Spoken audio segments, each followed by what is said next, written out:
Hello, and welcome to a Monticello live stream. I'm Melanie Boyer. Thank you all for being with us today. During this Women's History Month at Monticello, we've been talking about the women that lived and worked here at Monticello. A couple of weeks ago, we discussed some of the enslaved women at Monticello. And today we're going to be talking about some of the free white women of the Jefferson family that lived at Monticello. While the lives of the enslaved and the free women were inseparable, their experiences were vastly different. And most of the time we have more documentation or material culture to tell us about the lives of the free women at Monticello than the enslaved women. Today I'm joined by my colleagues, Associate Curator of Decorative Arts, Diane Ehrenpreis, Associate Curator Emilie Johnson, and Senior Historian and Donor Relation Officer, Ann Lucas. So I'm going to turn it over to them, and they're going to tell us a little bit more about the free white Jefferson women and how we know what we know about them. Thank you, Melanie, and hello, colleagues. It's nice to see you, and hello to all the ships at sea. It's nice to welcome all of our friends to Monticello today. I just want to set the scene a little bit, and perhaps we could show that image of the Monticello West Front. It sort of grounds us in place, as well as gives you an idea of a feel for what some of the, at least young women at Monticello around 1815, 1820, what they may have looked like, how they might have dressed. I think you might be able to see them there in the middle of the lawn. But we're going to try and perhaps cover about 3 generations worth of women's experiences in at least an introductory way. And I wanted to make sure, though, that you hear from both my colleagues before I start with Mrs. Jefferson. I'm calling out Emilie Johnson, who is also in the curatorial department. Can you tell us a little bit about some of the things you'll touch on today? Sure. Thanks, Diane. And hi, everybody. It's so nice to be here with you. So I'm going to focus on a woman who lived at Monticello for about 17 years towards the end of her life, Thomas Jefferson's youngest sister, and Scott Jefferson Marks.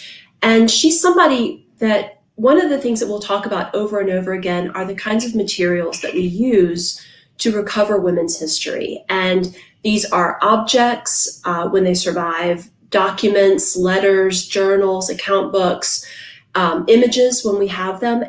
And Scott Jefferson Marks is a really interesting figure because none of these things really tend to survive for her. So she's an example of somebody, how we can try to recreate a life through the lenses of other people for the most part. And so I'll be talking a lot about what we can learn, sort of what we can discern about her through a bunch of secondary references. And then I'd love to sort of take Diane's lovely invitation and turn it over to Anne and hear from Anne about what she'll be presenting. Thanks, you two. It's such a pleasure to be on the screen with both of you ladies today. My experience at Monticello doing research on women is focused primarily on a 3rd generation Monticello resident, and that is Jefferson's granddaughter, Ellen Wayles Randolph, who later marries Joseph Coolidge. So Ellen Wayles Randolph Coolidge.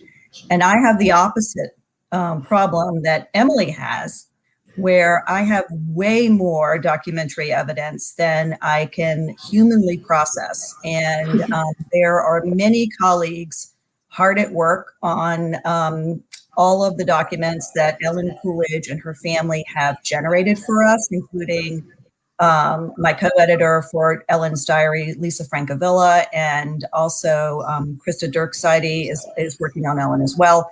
So what I'll look at is, how does this 3rd generation woman learn to write? What are the types of records that she leaves, and what's the legacy that she inspires in her family that has helped us arrive with Monticello being one of the most well-documented plantations in the country. So without further ado, I'll hand it back to Diane so we can start at the beginning. All right. This is this is going to be a good midday exchange, a good conversation. I love this topic. Perhaps could we put on my first slide, and we'll get to the sort of early years at Monticello. I wanted to sort of share more of a personal experience as far as a project that I've worked on and sort of the realizations of the exciting successes of surviving material and the real dearth of documents, and how I tried to get around that in order to learn more and put together a stronger biography of Martha Jefferson. So my work on Martha Jefferson, who you can see her dates there. She was actually born, I should give you a little background, don't want to presume too much. She was born Martha Wayles down in Charles City County, and from a wealthy family. Her father was an English immigrant, and her mother came from a old Virginia family, even by 1748 standards, the Epps family. John Wayles was a merchant, a lawyer, and a slave trader. So she was well educated. She moved in the circles with the Birds and the Carters and so on down along the James River, and all of those famous River Road plantations were scenes of her early life. And she could read, she could write, she was musical. She'd read the classics, some of her books survive. And so knowing that part of her story, a number of years ago, we decided to first install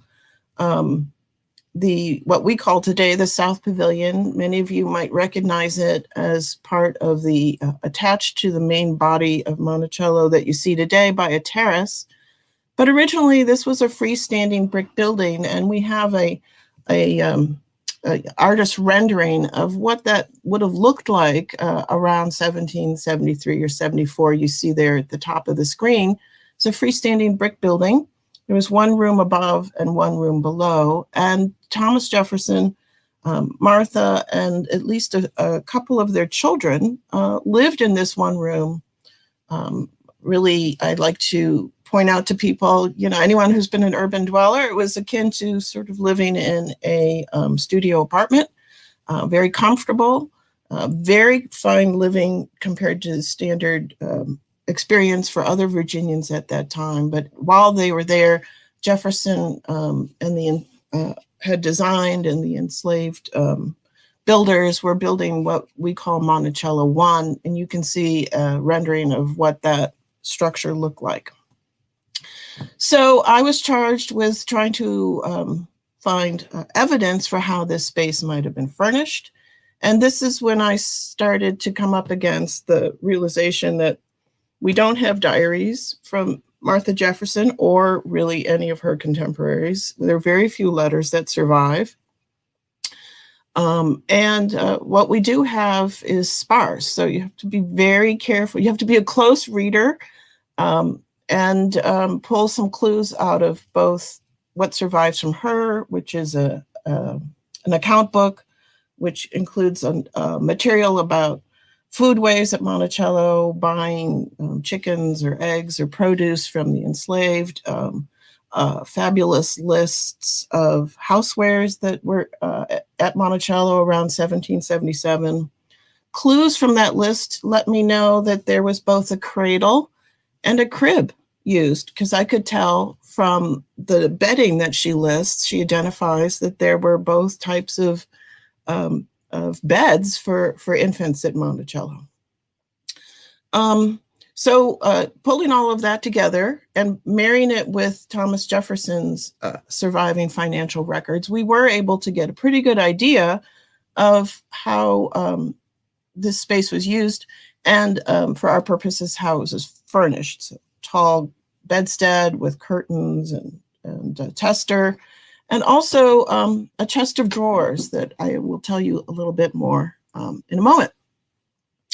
But I was surprised to find out that there were only 4 letters that survived from Martha Jefferson. And I thought, oh, well, I'll just work backwards. I will go and check collections of papers for her sisters, for example.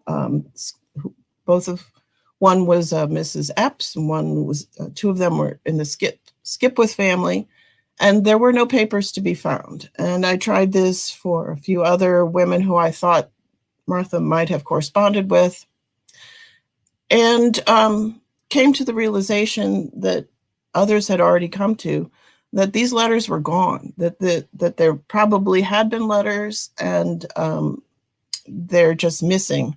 And we had a clue that a colleague shared where it suggested that someone had asked Rebecca Coles about Mrs. Jefferson's letters, almost really indicating that perhaps Thomas Jefferson himself may have inquired of Rebecca Coles, Martha Jefferson's friend, and asked her for Martha's letters back, asked for Mrs. Jefferson's letters, because they were no longer in Mother's cap drawer.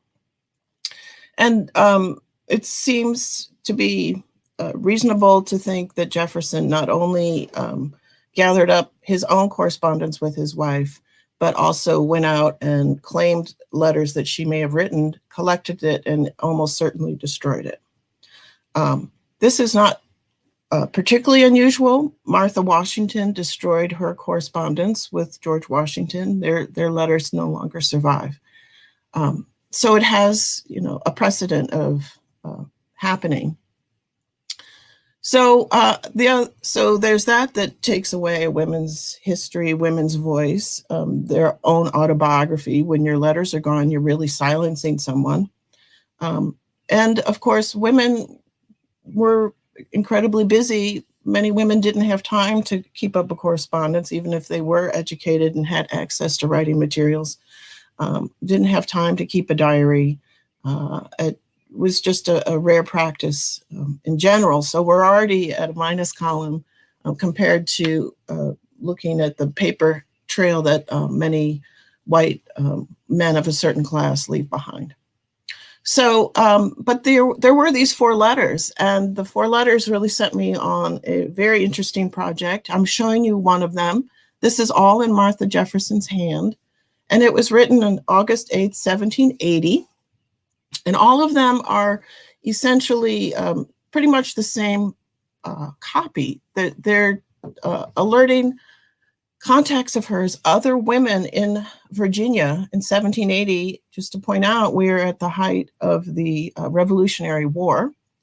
And things have been going badly. The war has shifted to the South, and the Virginia militia really suffered a huge loss in South Carolina. And so the women in Virginia were starting to really see firsthand the suffering of what was happening in the Revolution. A campaign, a ladies' campaign, started in Philadelphia earlier that year, and Martha Washington was part of it. And there was a broadside called The Sentiments of an American Woman, which was a rousing piece of essentially propaganda, telling American women that they should be like the Roman matron, that they need to give of themselves, to give of their wealth, to give of their personal adornments, not just give their sons and husbands to the nation. So in looking at this letter, we're now very clear in understanding that Mrs. Washington sent these broadsides to Martha Jefferson, and Mrs. Jefferson wrote these letters, and I'm sure she wrote more to other contacts in different counties around Virginia, but we only have 4 left. So she included the broadsides to be dispersed. There were sermons preached in churches encouraging women to go out, collect whatever they could as far as donations, free will donations, regardless of your class or your wealth. Will take anything. Of course, this did not include enslaved women. Make these donations, and they were to be sent back to Richmond. And I remind you, at this time, Martha Jefferson is the First Lady of Virginia. Thomas Jefferson is the governor. So this ladies' campaign really had remarkable success. And by November, diamond earrings, wedding rings, pistarines, gold coins, species were coming in, all addressed to Mrs. Jefferson in Richmond. And at that very time is exactly when the first British invasion happens in December 1780, and it really sort of blows apart the campaign. The intended use of the funds falls apart, and the very women who were so patriotic, and I should say military families and elite families in Fredericksburg gave money, the Amblers and the Randolphs, and a number of kinship groups you can see in the list of people who were sending money. They're patriots, and we need to make sure that their role is recognized, and also Martha Jefferson's. So that's a bit of the story about these letters, and I'm working on that. But I wanted to make sure that people know a little bit more about a methodology that's very dear to my heart, and that would be how we use material culture to learn more about particularly women's history. If we could have the other slide. Great, thank you. A wonderful scholar, Laurel Thatcher Ulrich, has written about material culture as an avenue where we can learn about women. We can use objects when we are lacking in documentation and parse out more information about someone's life, their class, their experience, by looking at the things that they owned or that they made or that they used. So I've definitely been applying that, not just to Mrs. Jefferson, but really almost every project I do at Monticello. I try and see what the objects can tell us. So briefly, I want to make sure right up front that you recognize another stumbling block that we've had is there are no portraits of Martha Jefferson. And it does make me wonder if there had been, perhaps Jefferson parted with that when the letters went. We don't know for sure, but I think that when I ran across this portrait, I think it's a really interesting comparable. It evokes an idea of what Martha Jefferson might have looked like. Don't focus so much on the face, and we know she had fairer hair. But this painting is actually of Lucy Skelton Gilliam, and Lucy was Martha Jefferson's sister-in-law from her first marriage. So very close, both in kinship, also in class, and you can see the finery that she's wearing. I checked that list of clothing that Martha Jefferson left us, and she tells us she had 8 silk gowns. So seeing Lucy in this clearly beautiful yellow silk gown with lace and ribbons, and I think she might be wearing a small timepiece there, evokes what a formal Martha Jefferson might have looked like. And I find that very helpful for me to extrapolate outwards. Just briefly, we have some of her silver that survives. Jefferson did melt down some of the silver from their married life and reuse it in Jefferson cups, I believe, or other pieces of silver. But these are silver salts, and we have a few other examples when you come visit. We have some textiles like this needle case we think is from Martha Jefferson, and a very poignant pincushion, which you would have used. Maybe it would have been a suitable gift to a young mother after having a baby. They would actually pin clothing on, pin their clothing, including infant clothing was pinned. So a pincushion was very important. But very briefly, I just want to point out this object, the family called it Mrs. Jefferson's Bureau. It is in its rightful place in Thomas Jefferson's room. And it dates to Williamsburg circa 1770. And we feel very strongly that we have identified that this object was Martha Jefferson's, that she used it. If you look, you can see there are little knobs there. If you pull out that section, it's called a slide, and it's a writing surface, which brings us full circle back to what we know in part of one of the contributions that Martha Jefferson made was as a correspondent, and I wish we knew more about it. So I'm going to leave it at that and have my colleagues weigh in on some of their amazing projects and how they've been able to get at the information that can be very hard to locate. Great. Oh, thanks so much, Diane. So everyone, thank you for being with us. And my part of the talk is basically, taking what Diane has shared with us about the few letters that remain, the importance of correspondence, the importance of material culture to be able to read the details of a person's life, and basically call it even less, because that's what I have to try to recover the life of Scott Jefferson Marks. Just very briefly, she was Thomas Jefferson's youngest sister. She was 12 years younger than him, born in 1755, so of the same generation as Martha Jefferson, but younger. She marries in 1787. She is widowed in 1811, and she herself dies in 1828 at the age of 73. So you have someone who has a long life, and of course, notice that I mark up that life chronologically through her marital state. And if we could, I'd love to go to my first slide, please. So when we're thinking about someone like Scott Jefferson Marks, she is recoverable through other people's letters. And through other people's words, I found a woman whose life is characterized by a combination of dependence and domination over others.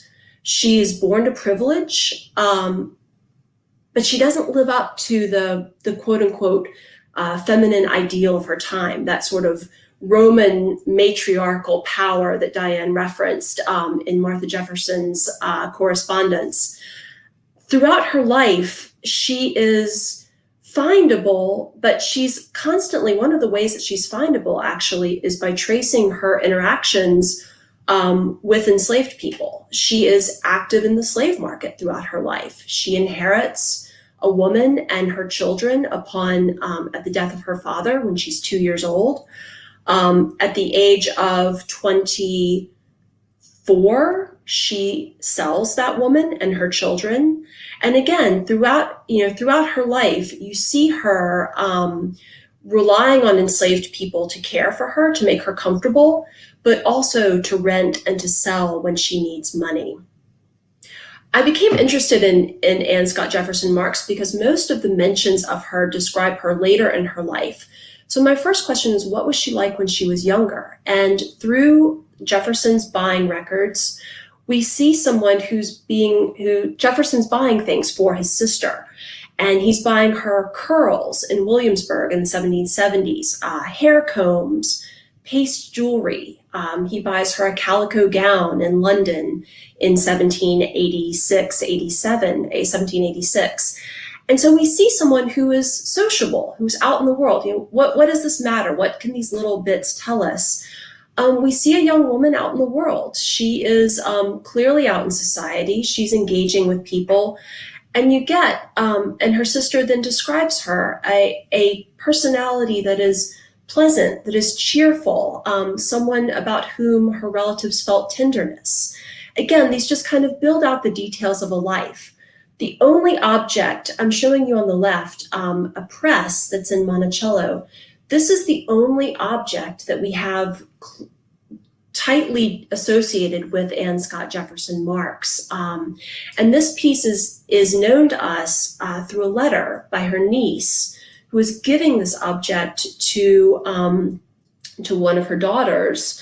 And I realize it's a web of family connection here, but basically Martha Jefferson Randolph is giving her daughter Aunt Marks's press, something that we believe may have been made at Monticello for her. But again, getting back to this incomplete story, we know Scott Jefferson Marks through this constant, really, engagement with enslaved people. And again, at the end of her life, we get yet another insight into her. She is described, she's in her early 70s, and she's very sick.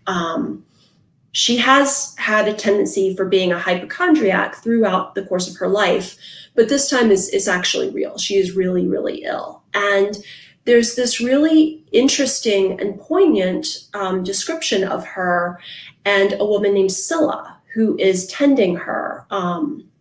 One of Scott Jefferson Marks' nieces describes that Scylla has been nursing her overnight and has been very patient with her through fairly, Anne Marks is not an easy personality.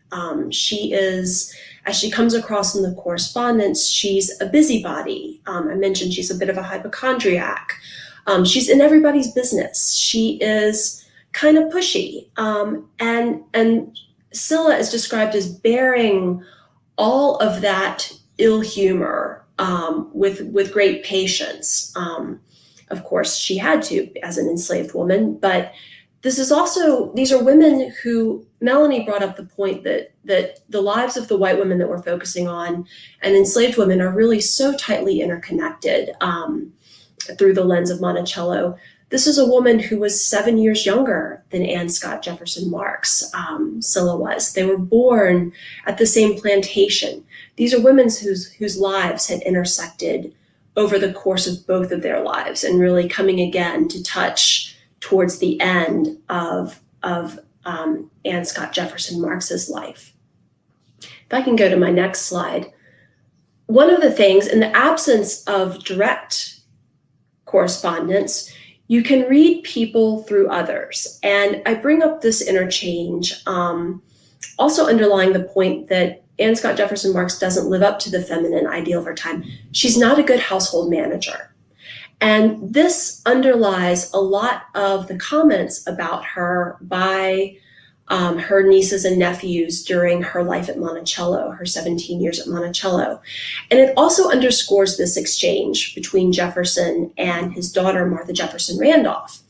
And you see Jefferson is writing and he says, basically he says, managing Monticello is going to be a lot of work. Why don't we ask my sister to come and help you out? And Martha Jefferson Randolph responds basically, no way. Nope. And there's a lot of reasons behind Martha Jefferson Randolph's response. But one of the wonderful things that I want you to notice are the dates of these letters. Jefferson writes to his daughter on February 27th, 1809. Martha Jefferson Randolph responds on March 2nd.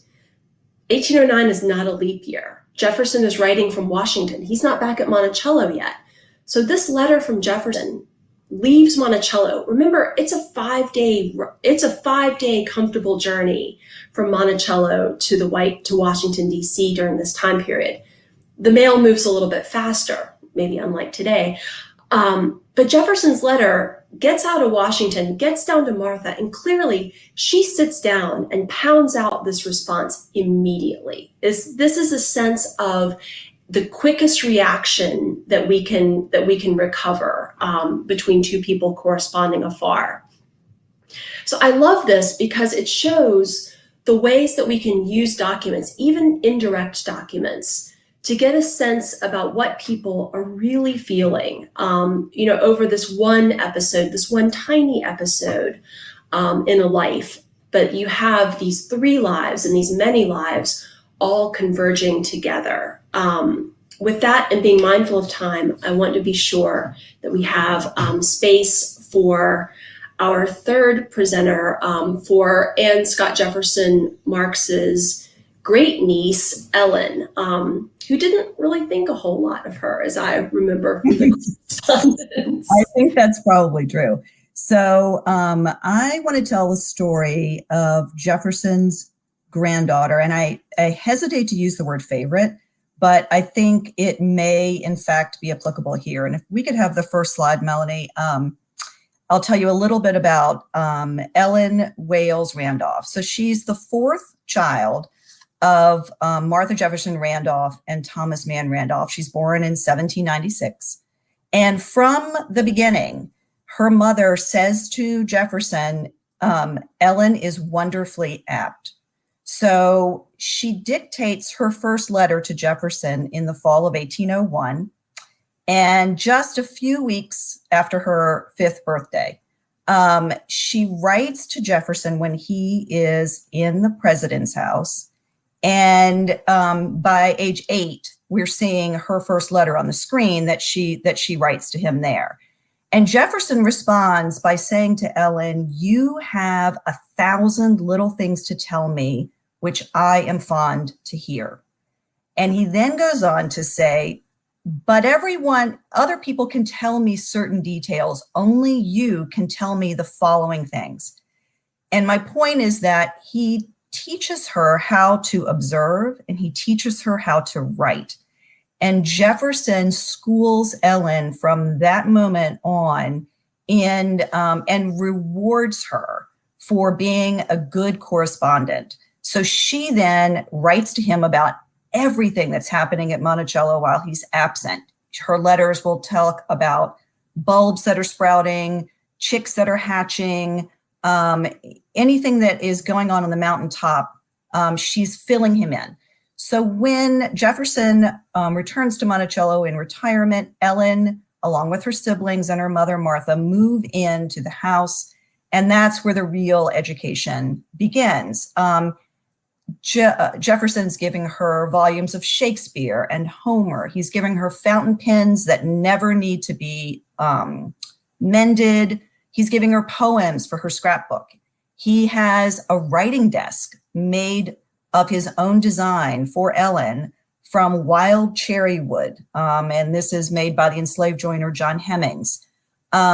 She is living in a room that is directly above Jefferson's, and she remembers in her diary that Jefferson favored Scottish tunes. And she writes, "The music of Scotland may be called the national music of Virginia. We hear Scotch music in our nurseries when we're children, Scotch songs while away the hours of a girl at her needle, and they enable her to cheer and soothe her father's evening hours."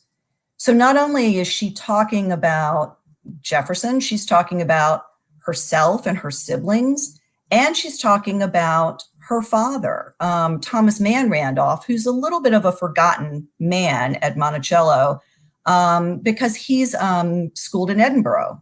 So that one little snippet is an example of the hundreds of pages that I have from Ellen to work with to flesh out that full story. She marries a man named Joseph Coolidge in 1825, and their marriage bond is there at the bottom of the screen. So here's an example of just one of the many documents that's still in the hands of her descendants. Again, remarkably documented life, childhood life. I mean, she's remarkably documented all the way through. And she is perceived as being quite fierce. I like to think of her as being sort of the first student of the University of Virginia. She has this amazing curriculum that Jefferson and her mother are devising. She has access to Jefferson's library. She is completely immersed in the lives of the people who come to visit Monticello, the artists. Jefferson's physician made the quip that had she not been born a woman, she could have been president. So she's just this amazing, amazing figure. And in 1825, she marries Joseph Coolidge, and she leaves Monticello and never returns. Jefferson dies the next year. And one of the most poignant letters is when her husband writes, they've heard that Jefferson is sick, and they write back to Monticello saying, "We're on our way down to see him before he dies." And then the PS, "The bells are tolling for John Adams." So they're writing this after John Adams has died. They're in Boston, which means that Jefferson has already died, unbeknownst to them. So they travel down and learn about Jefferson's death en route. They're around Baltimore. And she talks about never loving a place again after having left Monticello for that last time after Jefferson's death.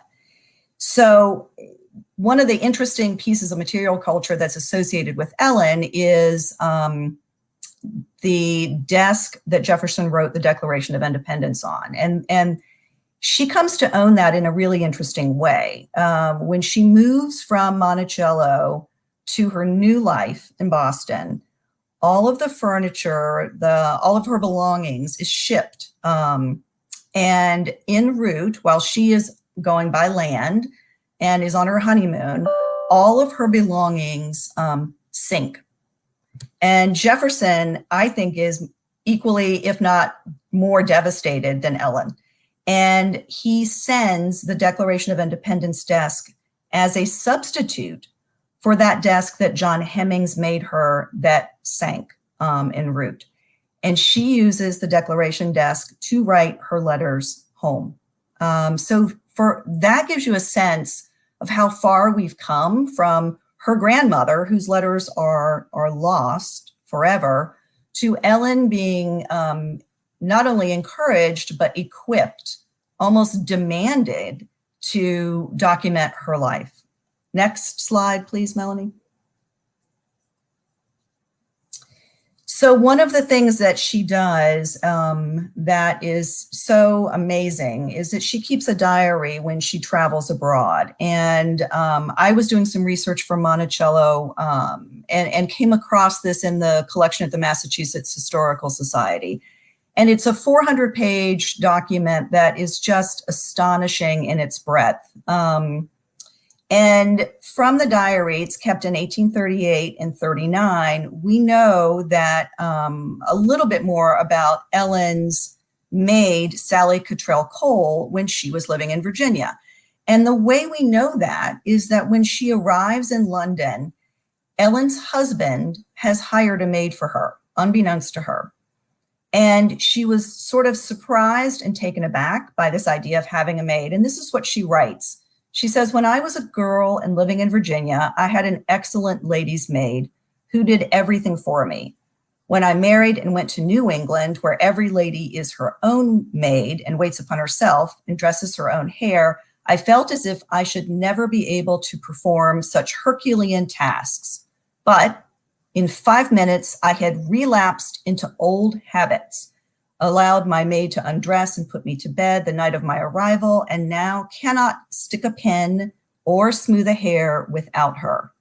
Will it take me, when I return to Boston, another 13 years to take care of myself again? And so in that little entry in her diary, we learn what Sally Cottrell Cole was doing with Ellen. We understand more. We have more of a sense of the intimacy between a lady's maid, an enslaved lady's maid, and a resident at Monticello than any other document I've seen. So through Ellen's writing and through her documentation, we have this amazing window into another woman's life. Ellen went on to acquire a significant portion of Jefferson's library. She instilled in her family the need to preserve his papers as a way of preserving Jefferson's legacy. Hers was among the voices denying that Jefferson had fathered children with Sally Hemings. And thanks to the Coolidge family, we have preserved Jefferson's farm book. I'm showing you a page of that there on the right.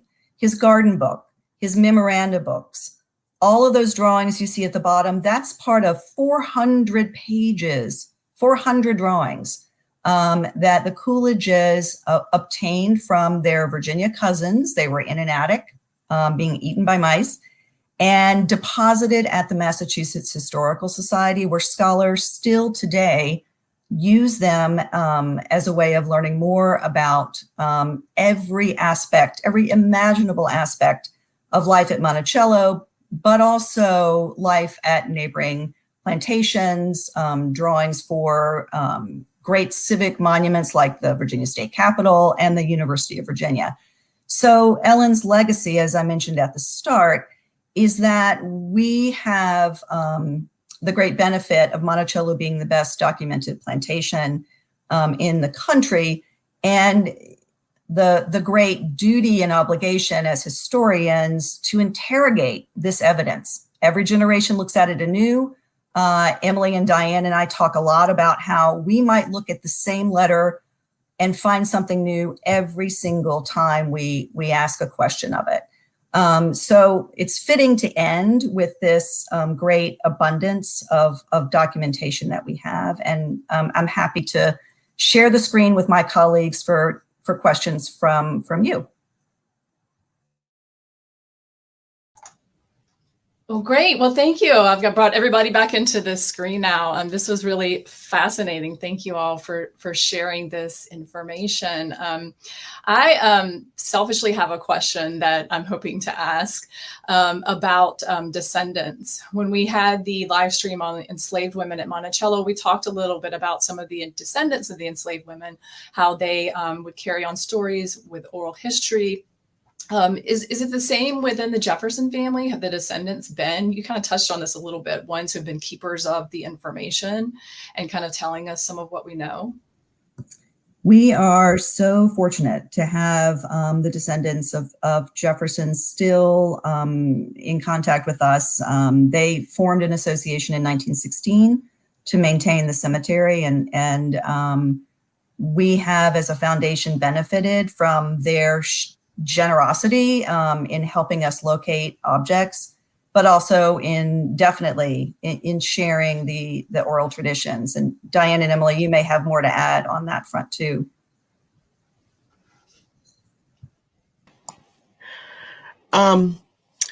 Invaluable. The descendant correspondences continues on into the 20th century. We have a descendant who is a little Aunt Marks-like in that she was a maiden lady who seemed a little, a little fussy, but she was very engaged in not only trying to record what objects survived, not just in her possession, but in different cousins, different lines, share that information, and also the stories. Some of these stories we know are not true, but a number of the stories actually we've been able to verify and to have eventually. First we have the lead and the letter, then we eventually get the object, and then to put together with the story makes, as Anne was saying, how rich our holdings are. It's when you come here, you see many, many original objects, and we know quite a bit about them because of the descendants. It's not fashionable to talk about relics, but that's how many of these individuals thought about them in the 20th century. And I argue maybe, the idea of a relic is coming around again because of the idea of sentiment, something that you treasure, something that has real meaning. We can all relate to that. And I think maybe putting a little bit of the personal back into object and meaning helps all of us relate to material culture and history in a more accessible way. Absolutely. Aunt Marks didn't have any descendants herself, but really it's through, as I mentioned a few times, her grandnieces and grandnephews are really how her life is recoverable, because one of the wonderful things about women's correspondence, and I think Diane has shown how much you can gain even from a very limited number of letters, and Anne has an embarrassment of riches, to be honest. I'm a little jealous, but it really, what women do when they're writing back and forth to each other, particularly in the late 18th and early 19th century, is they're talking about their lives. They're doing what Jefferson told Ellen to do. Tell me everything. Tell me all the little bits. And so these letters are full of details, of small details about what daily life was like. And, that included your meddlesome, nuisancey aunt who, had a tendency to fall down the stairs and didn't want to do anything and is kind of lazy and puts you off and, then kind of butts in and starts bugging you. So it really, it's through their words and through the descendants holding on to the one object we have associated. That's how we can bring lives back into focus and into knowledge, which is what's really wonderful. I might just add to the comments too, is I think in our generation of scholars and folks just before us, we are giving a lot more credence to these letters from these great-great-grandchildren, these people who founded the association and all, because they continue to share stories, and we're finding clues that maybe we never thought who would ever be talking about Mrs. Jefferson's bureau in a letter in 1928, but there it is. So yeah, the role of descendants and what they share with us is we wouldn't be as successful as we are today. Well, unfortunately, our time is up. I would love to keep going with us, but I think we're going to have to wrap it up. I just want to say a huge thank you to you all. I mean, you're fabulous historians and scholars, and this information has been so fascinating. Thank you for taking the time to speak with us today. And thank you for all of you viewing at home. Next week, we'll be bringing you another live stream focusing on women. We'll actually have Abigail Adams here to speak with Thomas Jefferson. So tune in next week for that. And thank you all. Great. Thank you. Thank you.